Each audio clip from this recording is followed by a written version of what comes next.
Ça, c'est cool. Vous êtes en direct. Ok. Bonjour et bienvenue à tous dans ce petit live pour la question du changement.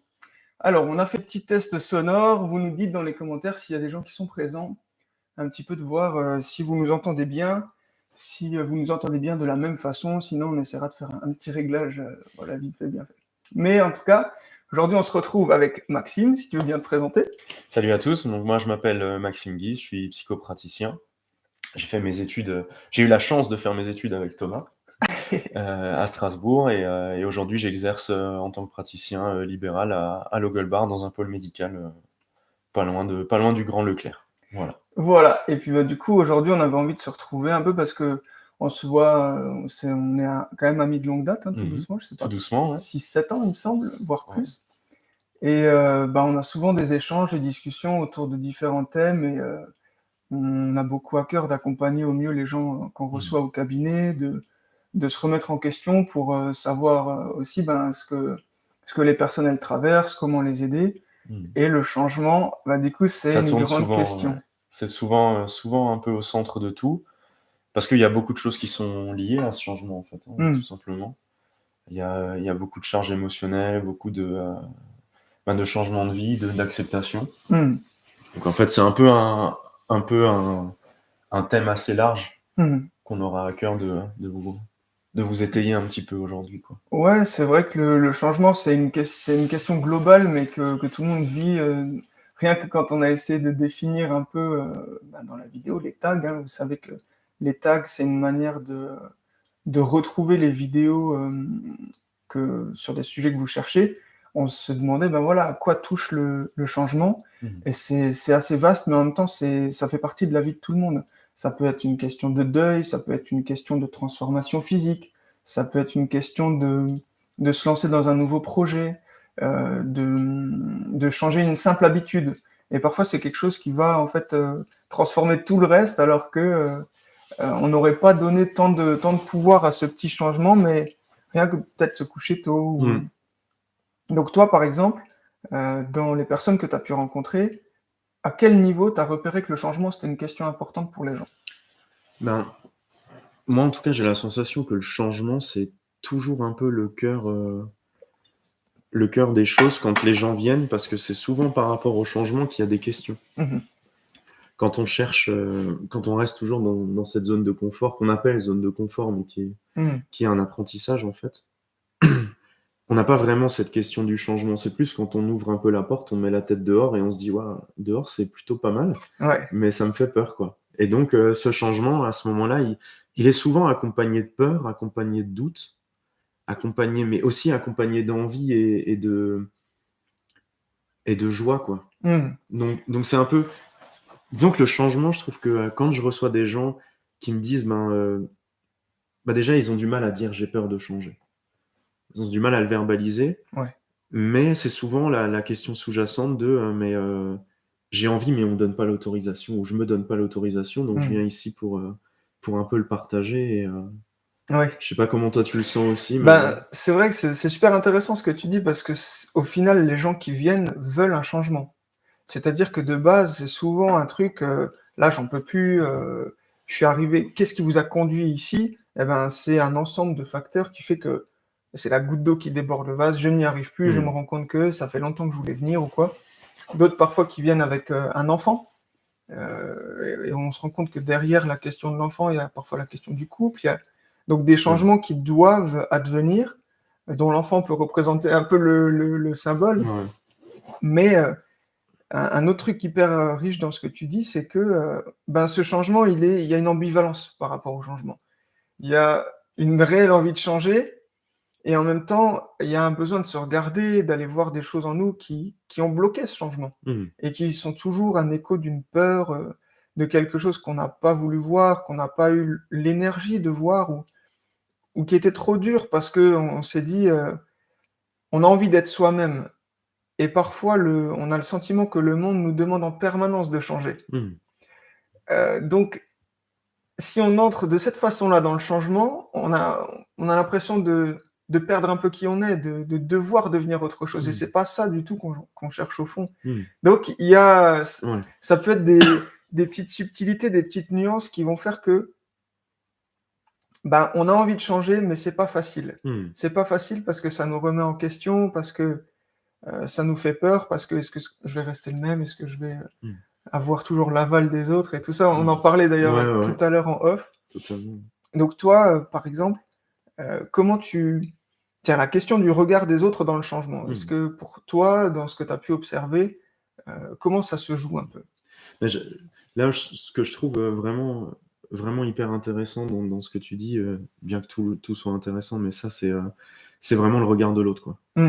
Est-ce qu'aujourd'hui, on peut définir un changement sans l'implémenter dans le monde entier, quoi, dans la réalité qu'on s'est créée et dans les autres qui font partie de cette réalité? Moi, j'ai la sensation que non, aujourd'hui, si on change aujourd'hui, c'est d'abord peut-être pour nous. En tout cas, je l'espère.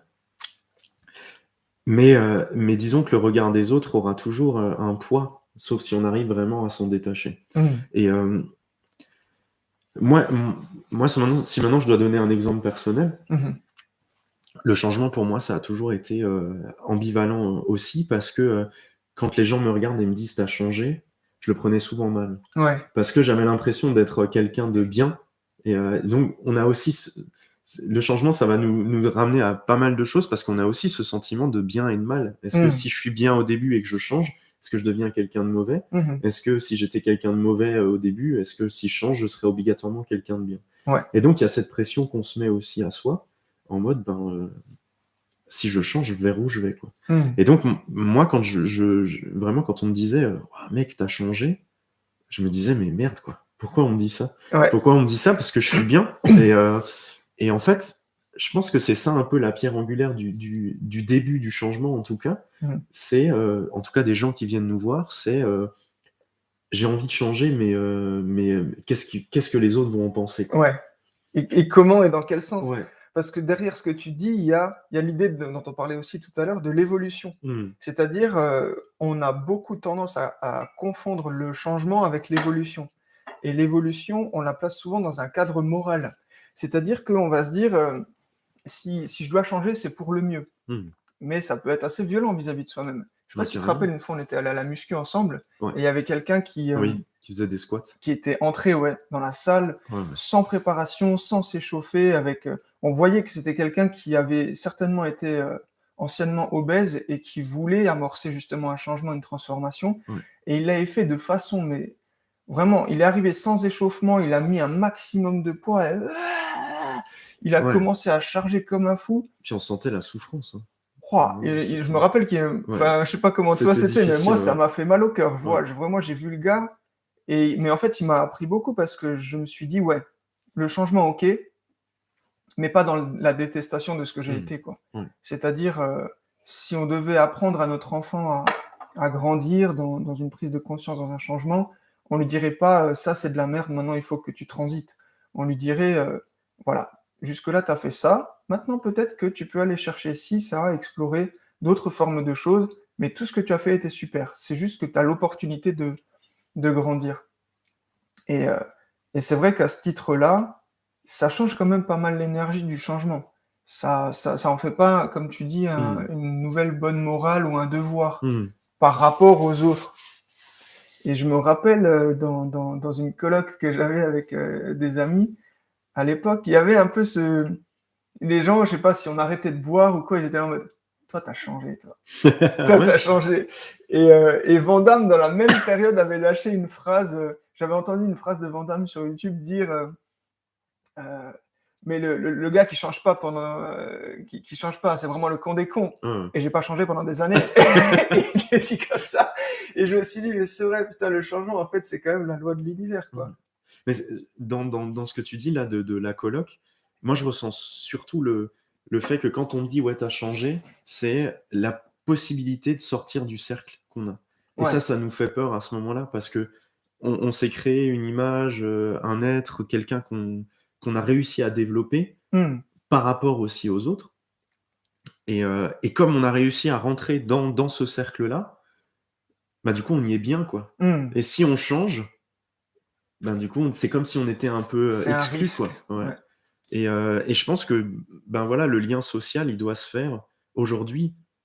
en tout cas, il doit se faire en toute connaissance de cause et en toute acceptation de soi. Parce que s'il se crée exactement comme ce qu'on faisait quand on était ado, à l'adolescence, ça se voit souvent, hein, des enfants qui s'ancrent dans un cercle, même si le cercle, il est toxique, mais parce qu'ils sont dans ce cercle-là. On a peut-être plus un besoin de réalité qu'un besoin d'amour, quoi, à ce moment-là, d'exister à travers l'autre. Et du coup, voilà, ce changement, quand on dit, ouais, mec, t'as changé, où on te regarde et on faisait... Genre, tu déçois, quoi. Voilà, c'est ça, comme si c'était de la déception. Alors qu'au final, aujourd'hui, on le sait, moins boire, c'est pas négatif, quoi. Mais c'est exactement ça. Mais c'est vrai que ça m'amène à une autre réalité que je vois chez les gens qui viennent, et c'est très présent chez les ados, c'est l'idée du groupe. Effectivement, un groupe, il est fondé sur une idée. Et plus on est, je ne vais pas généraliser, mais les groupes jeunes sont quand même beaucoup basés sur des idées d'autodestruction. C'est-à-dire que moi, je sais que j'ai perdu à chaque fois beaucoup de groupes d'amis.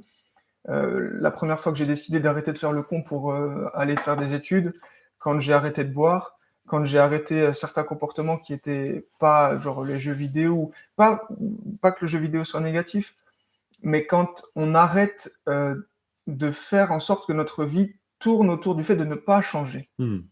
Et du coup, il y a beaucoup de groupes qui sont là pour offrir une sécurité, un fait de quelque chose de rassurant, alors que dans le changement, on se sent souvent seul au départ, parce que on décide d'oser quelque chose de différent, qui peut insécuriser le groupe, qui peut dire ouais mais attends, je te reconnais plus, avant on faisait la fête, avant ci, avant ça. Et comme tu dis, c'est rare d'avoir quelqu'un qui nous dit eh ben franchement, t'as changé.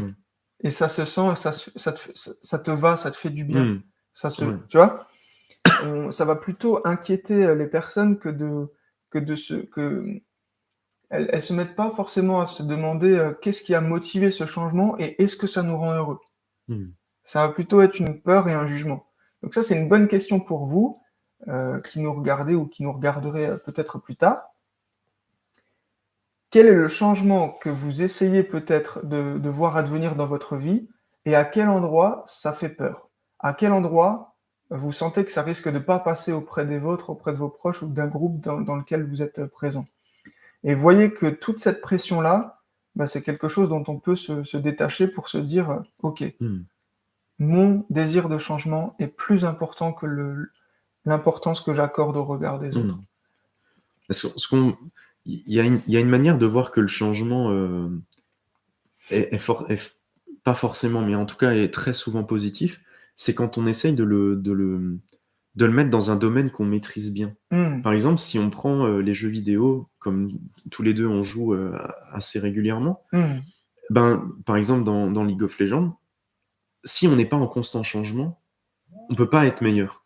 Si on n'est pas en train de se remettre en question, on reste toujours un peu au même niveau, on reste toujours un peu avec les mêmes frustrations qu'on a, et du coup, on n'est jamais vraiment satisfait. Alors, je dis pas que l'évolution est amène forcément la satisfaction. Je dis juste que changer, ça amène à voir des choses nouvelles. Et c'est pareil dans le sport. Quand on fait des sports co comme le basket ou le foot, si on est toujours persuadé que notre façon de jouer, c'est la meilleure, et qu'on se réfère pas au groupe et qu'on n'essaye pas d'avoir l'élan commun pour gagner un match, on peut être aussi fort qu'on veut. On le voit d'ailleurs très bien en ce moment en NBA, où il y a des joueurs exceptionnels qui font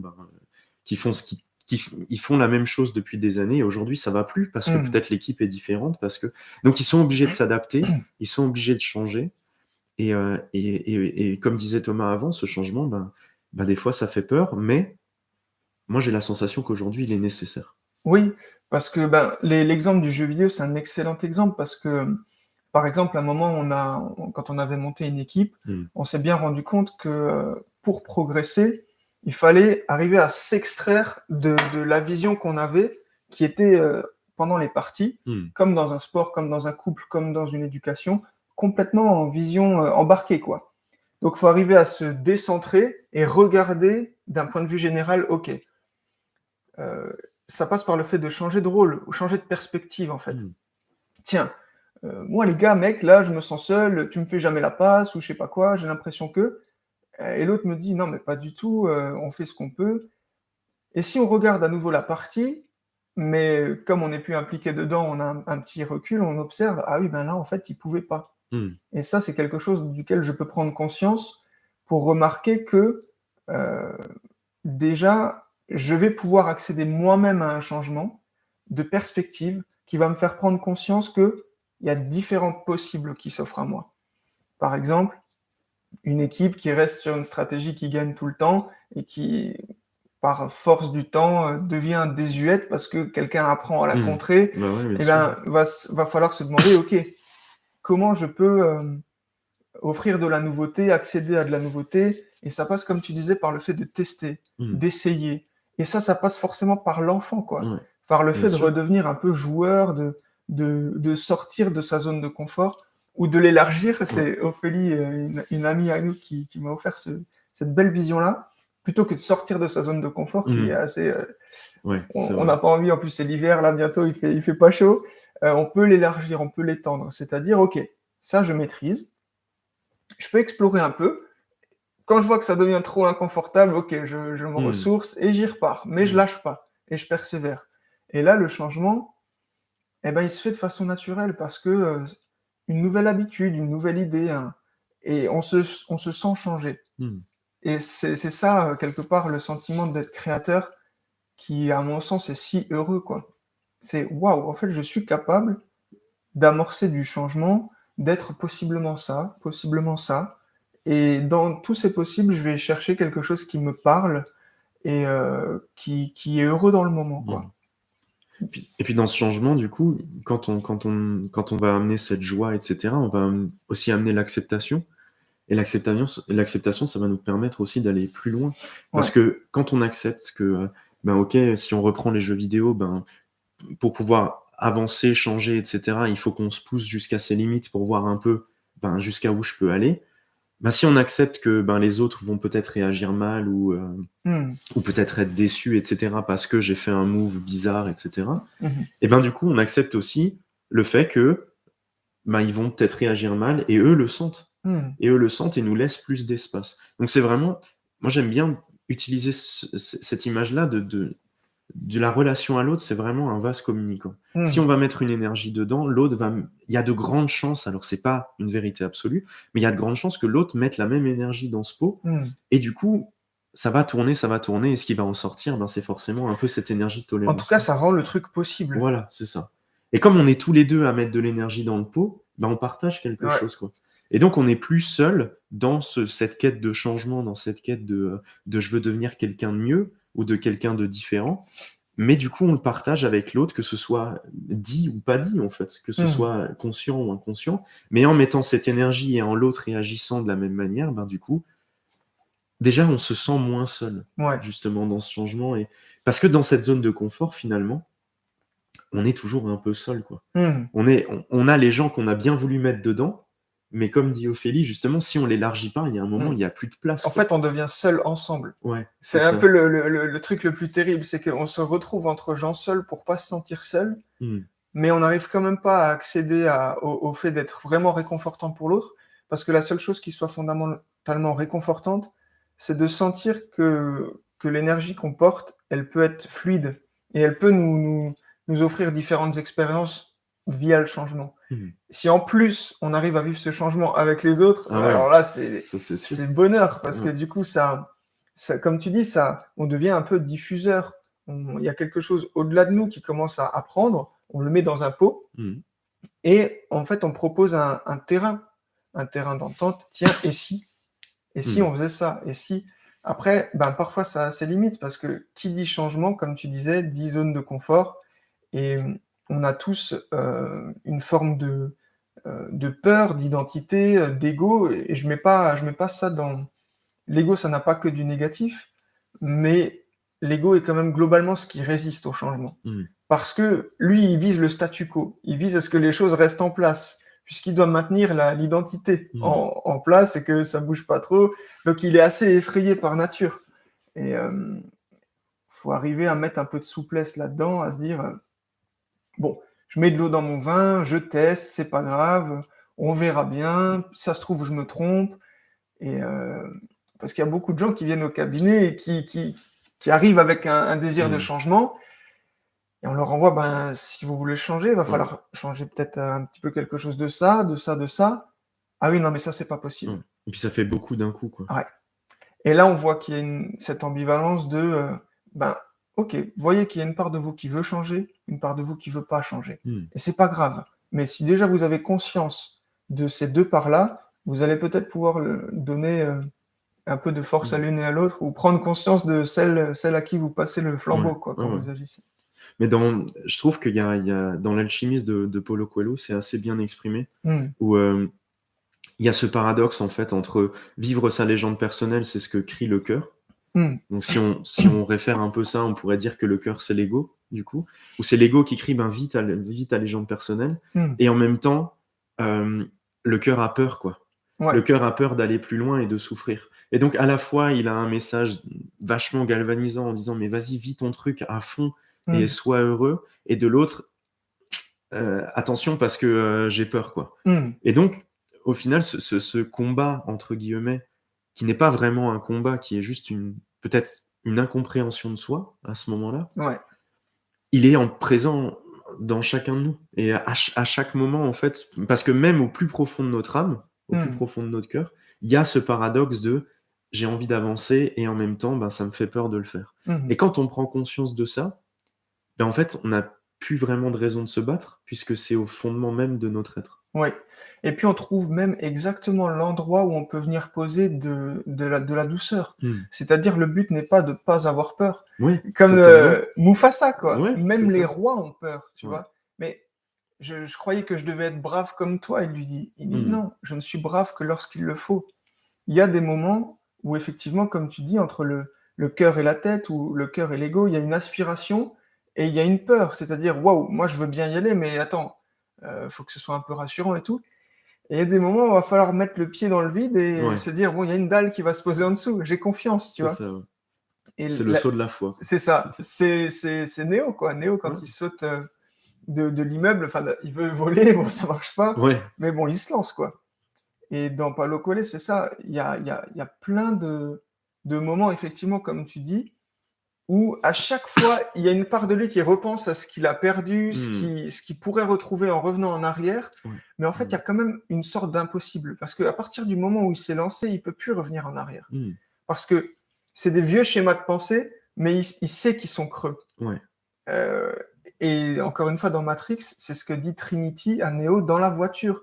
Tu sais ce qu'il y a au bout de cette ruelle. Tu le connais par cœur. Et c'est pas ça que tu cherches. Ça te fait chier ce que je suis en train de te dire, mais c'est la vérité. Donc, fais ton choix. Et il reste, et là, il va vivre, comme tu dis, sa légende personnelle. Mais c'est totalement ça dans le fait du passé.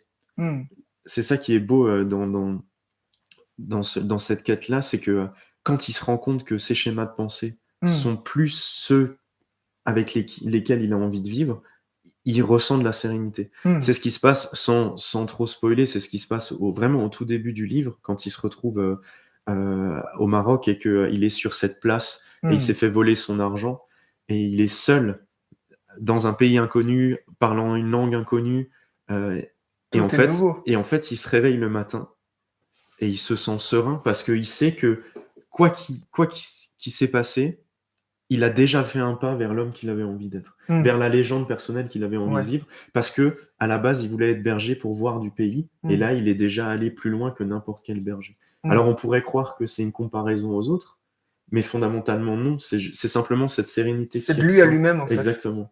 Il s'est juste dépassé, et encore une fois, le dépassement, c'est pas l'objectif, mais c'est... il s'est dépassé et il se sent bien là où il est, il se sent serein. Et en fait, cette sérénité de base nous permet d'avancer et d'aller vers quelque chose. Mais ça porte un nouveau point, je trouve. C'est, comme tu dis, le changement, c'est pas un devoir. C'est ça qui est important de retenir. Mais c'est une forme de besoin. C'est-à-dire que le changement, il est naturel. L'univers est en constant changement, constante évolution, mais c'est pas pour le mieux, c'est juste, il explore différentes possibilités. Et nous, en tant qu'individus, quand on sent qu'on est plus à l'aise avec quelque chose, que notre profession ou le couple ou C'est pas dire qu'il faut changer de couple ou de profession, mais il y a peut-être déjà de base quelque chose à changer dans cette sphère-là, dans cette dimension pour amorcer de la nouveauté. Et on le voit même chez les bébés, en psychologie du développement, oui. Le regain d'intérêt pour la nouveauté, il est hyper important. C'est même ce qui pourfend l'ennui, en fait. Oui, c'est pour ça que le bébé ne voit pas le temps passer. Ah oui. Parce qu'il y a toujours des nouvelles expériences. Ouais. Mais ça, on le voit dès qu'on retourne vers cet enfant. Dès qu'on retourne vers l'enfant et que fondamentalement, il est tout le temps là, quand on lui laisse la place d'être, on voit plus le temps passer. Quand, par exemple, alors, on revient aux jeux vidéo, mais je me rappelle, il y a des jours où on jouait tous les deux et où fondamentalement, on oubliait le jeu et on avait juste le plaisir d'être ensemble. Ouais. Ça nous arrivait de regarder la montre une fois qu'on a commencé à jouer et ça faisait 3 heures, quoi. Ouais. Donc, il y a vraiment le temps qui est lié au changement, il est pareil. Quand on laisse la place à l'enfant, c'est complètement différent. Et le changement est vu différemment aussi. Parce que je pense que même le changement, comme tu disais, qui rejoint un peu un besoin, limite, j'ai envie de dire que ce changement, il est inconscient des fois. Il y a plein de fois où on change et on s'en rend même pas compte. Exactement. Et on le fait sans culpabilité. Alors que quand on veut introduire un changement de manière consciente, ça demande beaucoup plus d'efforts, beaucoup plus de présence, d'authenticité. Et là, souvent, c'est à ce moment-là qu'on peut être pris dans ces enjeux de mais est-ce que je vais plaire aux autres? Est-ce que je vais me plaire à moi? Et du coup, je culpabilise parce que les gens me disent oh, mec, t'as changé, quoi. Et encore une fois, ouais, c'est exactement ça. Tout ce que tu dis là, ça fait écho à plein de points. C'est quand on essaye de contrôler consciemment quelque chose, plutôt que de ressentir que c'est quelque chose de naturel, en fait, et quand on lâche prise, c'est-à-dire quand on arrête simplement de résister à ce changement-là, il advient de façon naturelle. C'est un peu le message de Yes Man, même. Ouais, c'est totalement ça. Si tu te mettais simplement à dire oui au changement, de manière générale, alors, ne dites pas oui à tout, hein, vous avez compris le message du film, mais lâche voir l'idée que tu peux faire des bons choix et des mauvais choix. Et pendant une semaine ou 2, fais l'expérience de dire oui aux propositions qui te sont faites et auxquelles peut-être tu dis non depuis un moment, comme aller boire un verre parce que tu estimes que tu vas rentrer tard, tu vas être fatigué, ou aller faire un foot, ou aller faire une balade, ou cuisiner ensemble, j'en sais rien, peu importe la proposition. Et en fait, il va souvent se passer quelque chose qui, en soi, peut-être n'aura pas été transcendant, mais toutes ces choses mises bout à bout vous auront fait rencontrer quelqu'un, vous aurez appris un peu plus de choses sur vous-même, vous aurez un meilleur indicateur de ce qui est vraiment important pour vous. Vivre une expérience désagréable, parfois, c'est aussi quelque chose, on évoquait aussi ça en amont, quelque chose qui est nécessaire au fait de consolider sa propre zone de confort. Et c'est en sortant qu'on la fait évoluer. Ouais. On perd pas le confort, mais il change. C'est-à-dire, tiens, je me savais pas capable d'aller faire un camping en forêt. Ouais, voilà, c'est ça. Je me suis fait piquer par les fourmis, c'était relou, mais je regrette pas parce que j'ai bien rigolé, on a mangé des chamallows, j'en sais rien, tu vois. Mais alors, Anthony Robbins, il dit ça que je trouve assez rigolo. Enfin, pas rigolo, mais plutôt déculpabilisant. C'est quand on a été quelqu'un. Par exemple, on a eu des problèmes de surpoids ou des choses comme ça, et qu'on a envie de changer. Ouais. Souvent, on a envie de changer pour se débarrasser de l'image qu'on avait de nous d'avant. Et en fait, au lieu de se culpabiliser parce qu'on se dit, en fait, soit ça va être trop dur, soit je vais galérer, comme un peu ce que tu disais, dans le fait d'aller dans une situation qui peut être désagréable, mais au final qui va nous apprendre beaucoup, c'est de se dire, j'ai trouvé un moyen d'être comme ça. Du coup, j'ai peut-être juste à trouver un autre moyen d'être autrement. Et donc, à la fois, on peut se féliciter d'avoir été comme ça, parce qu'on a réussi à l'être, parce que fondamentalement, on a cette part de réussite et de responsabilité. J'ai réussi à être comme ça, et je serai comme ça après. Et du coup, on se donne peut-être juste une autre manière de faire pour être autrement, pour avoir une réussite aussi. Et donc, on n'est plus dans le changement, on est dans l'apprentissage. Et là, je trouve que si le changement est est peut-être plus accompagné d'apprentissage et de cette quête d'apprentissage, alors il est vécu peut-être de manière plus douce. Ouais. Oui, parce que comme tu dis, ça change les mots, donc ça change l'énergie de la chose. Ce changement-là, il est opportun, il est plus vécu de la même manière et on n'est pas au contrôle de tout. Ça change vraiment la donne. Ouais, carrément. Et puis c'est plus une obligation qu'on se met.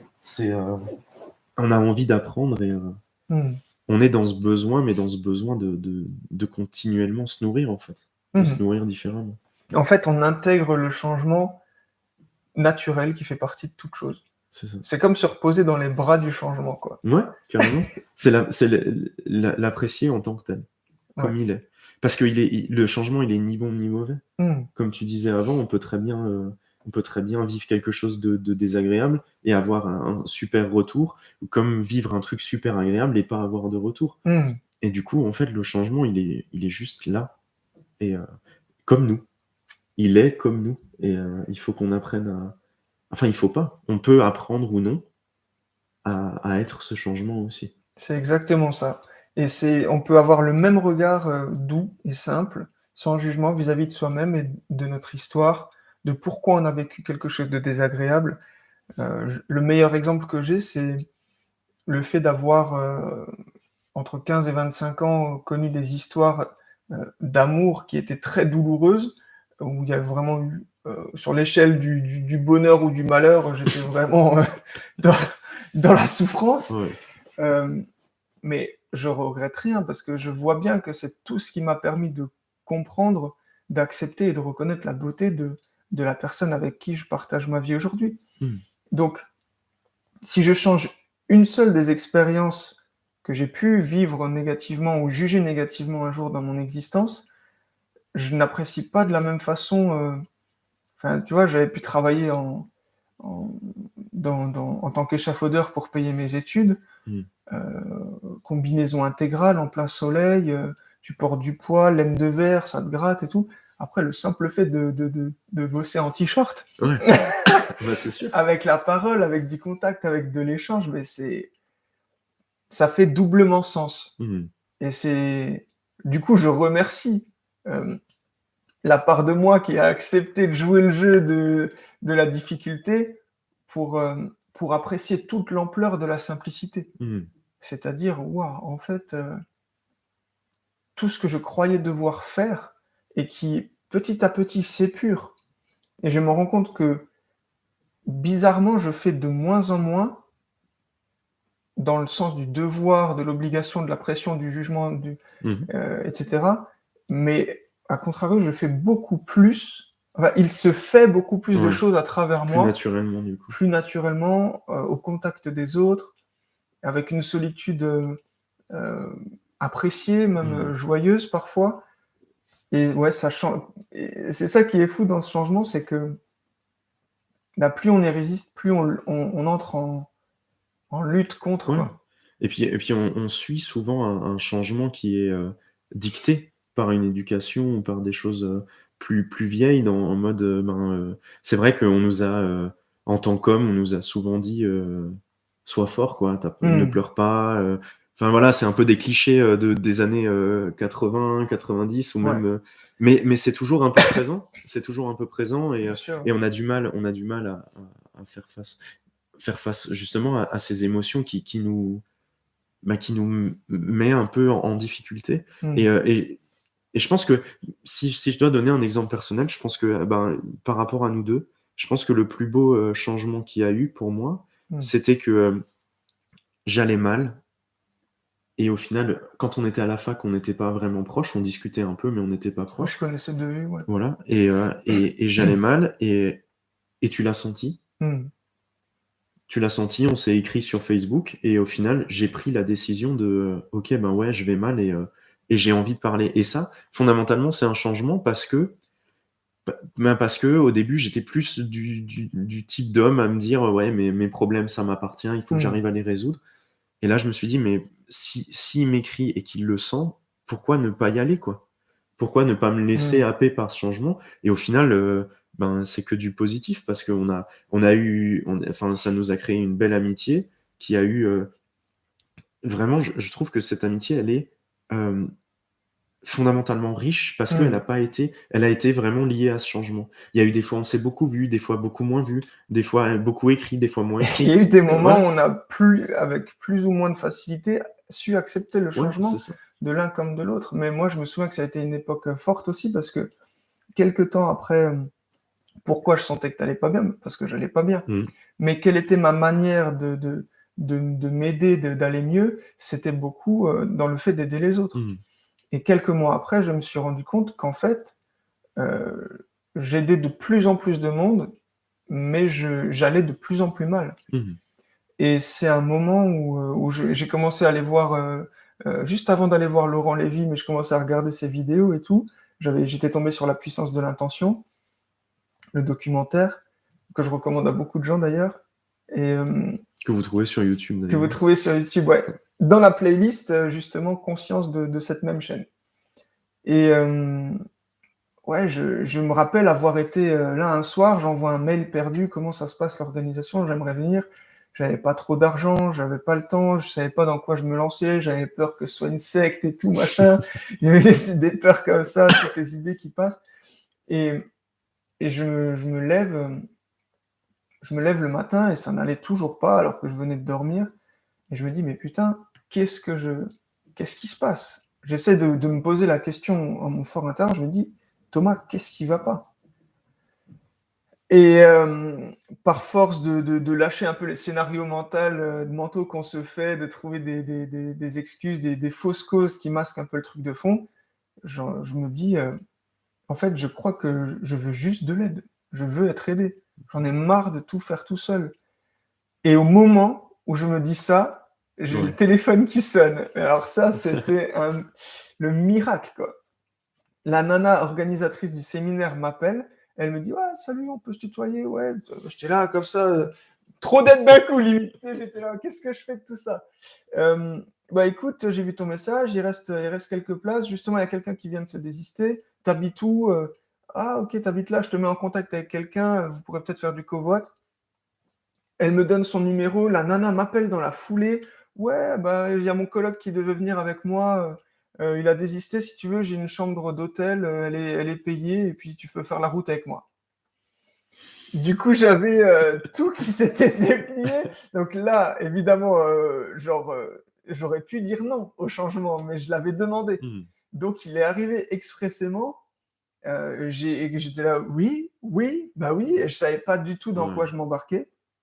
On a fait la route, on est allé chercher quelqu'un.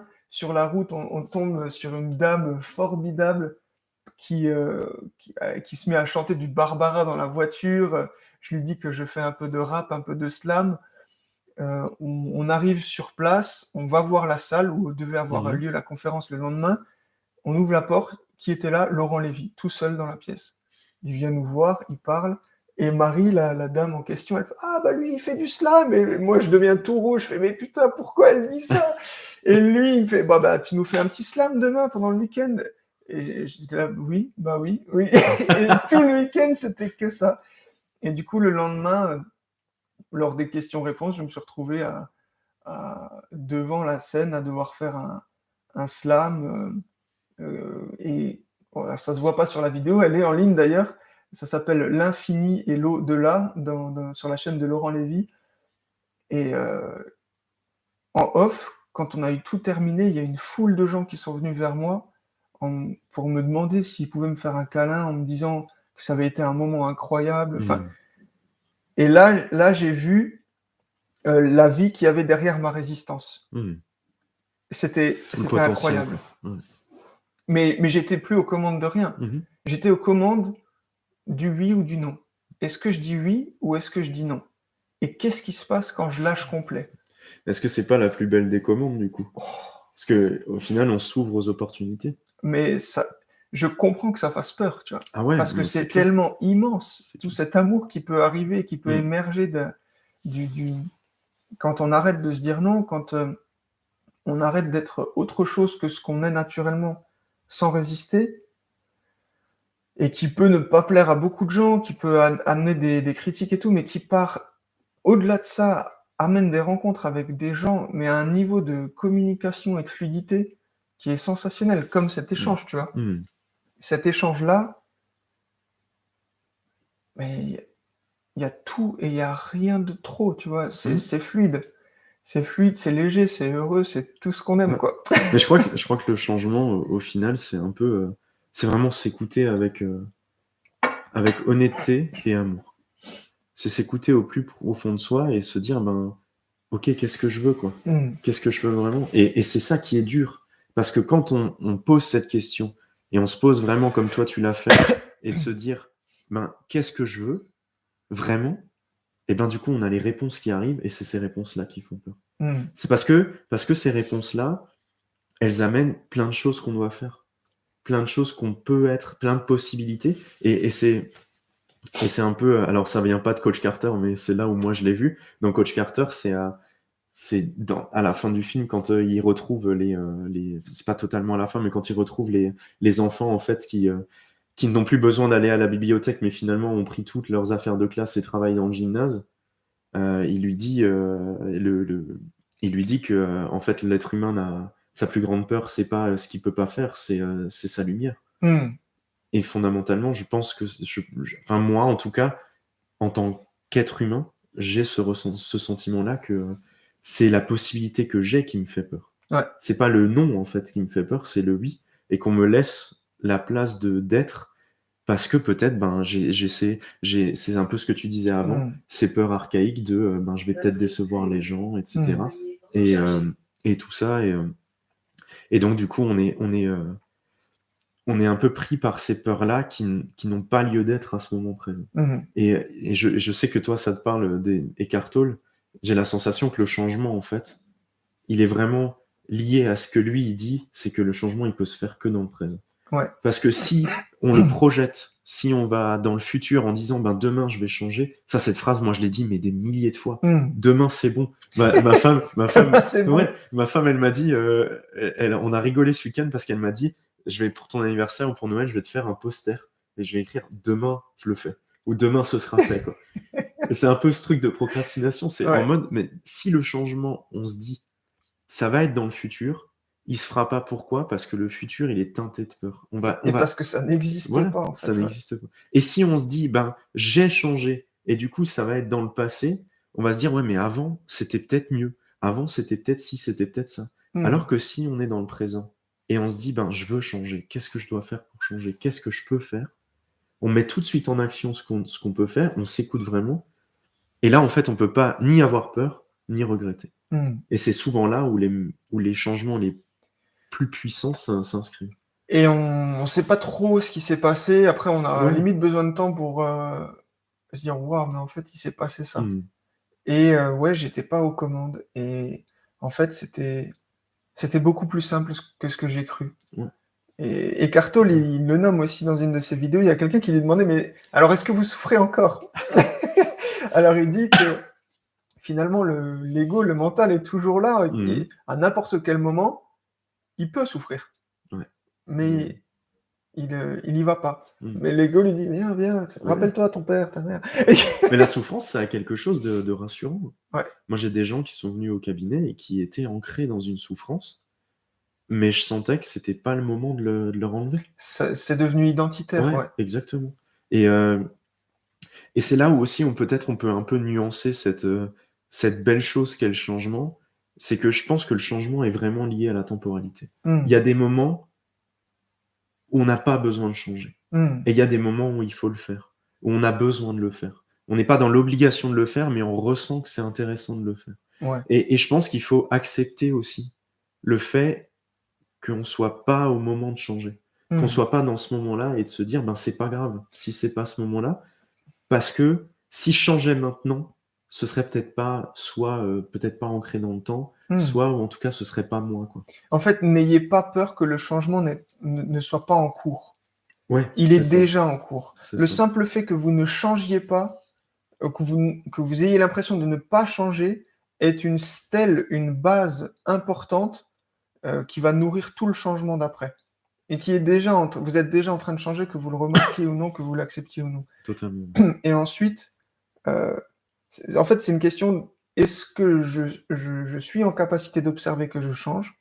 sans avoir peur de ce changement? Ou est-ce que je me mets à croire que je ne change pas, que c'est bien, et parce que je ne change pas que Ouais. je me sens en sécurité? Mmh.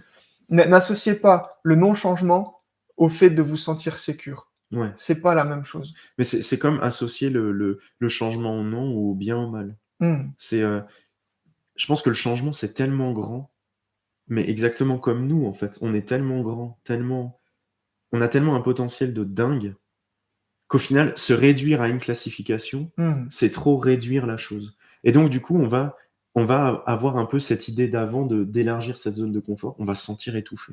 On va se sentir dans un petit truc alors qu'on est un grand truc. Mmh. Et donc, du coup, évidemment, si maintenant on se sent tout serré, etc., c'est bien, parce que quand on est sous la couette et qu'on est tout serré, on se sent bien, on n'a pas envie de sortir. Ouais. Mais c'est exactement la même chose. Si le matin, on sort pas de la couette et qu'on se dit, bah non, je me sens bien, j'y vais pas, mais au final, on fait rien de la journée. Mmh. On fait rien de la journée, et c'est pas forcément dans l'action que se crée le bien-être, etc. Mais en tout cas, rester dans son lit sous sa couette, ben, peut-être que ça va nous aller à un moment, Bien mais qu'au sûr. bout d'un moment, ça n'ira plus. Et voilà, je pense que le changement, en fait, le changement, ce qui est marrant, c'est qu'on peut vraiment le comparer à tout. Ouais. Parce que je pense que... Ça touche à tout. Ouais, ça touche à tout. Ça touche à tout, et c'est pour ça qu'on disait que le changement est inhérent, et Mmh. qu'il est déjà en route, parce que rien que le fait de grandir, c'est changer. Rien que le fait de vieillir, c'est changer. Le Mmh. fait d'avoir des enfants, le fait d'avoir un couple, de se marier, de se paxer, de se lancer dans un nouveau sport, Mmh. de se mettre au tennis. De se mettre au tennis. Voilà, Et bim. et finalement, c'est, on pourrait dire, ben ouais, on change tout simplement de sport, mais c'est un changement bien plus profond que ça. Intime, ouais. Intime, exactement. Intime.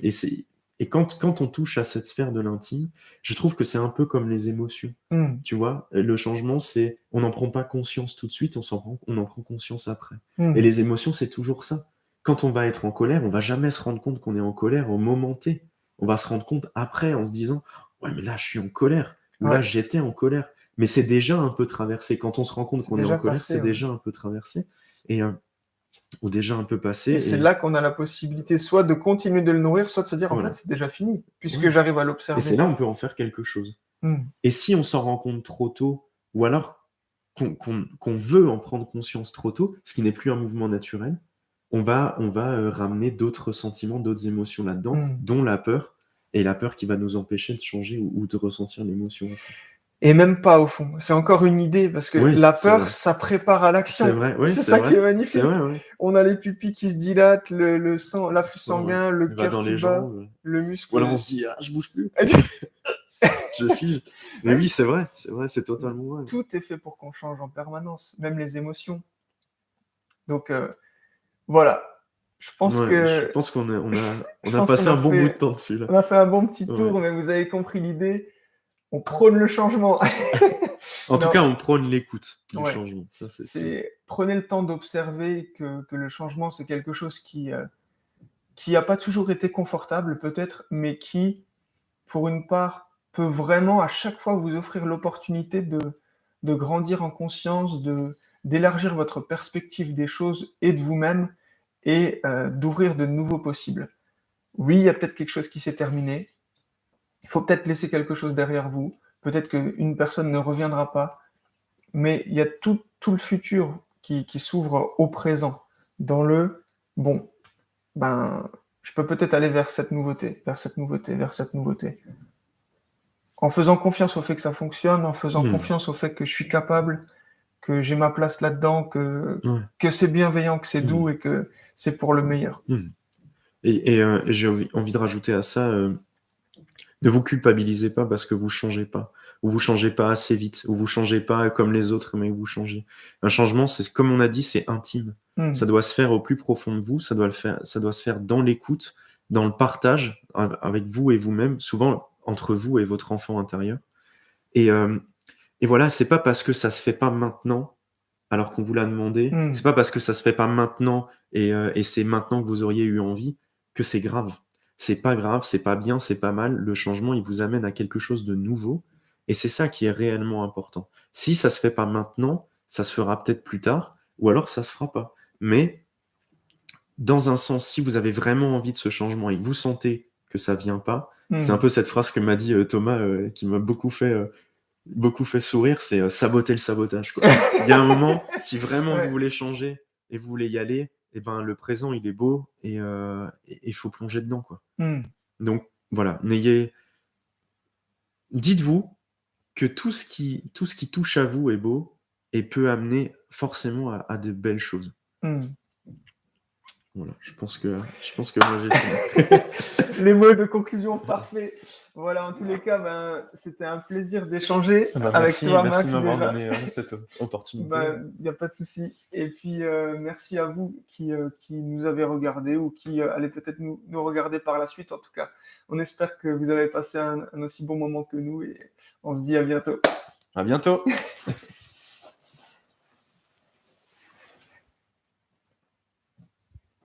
Ok.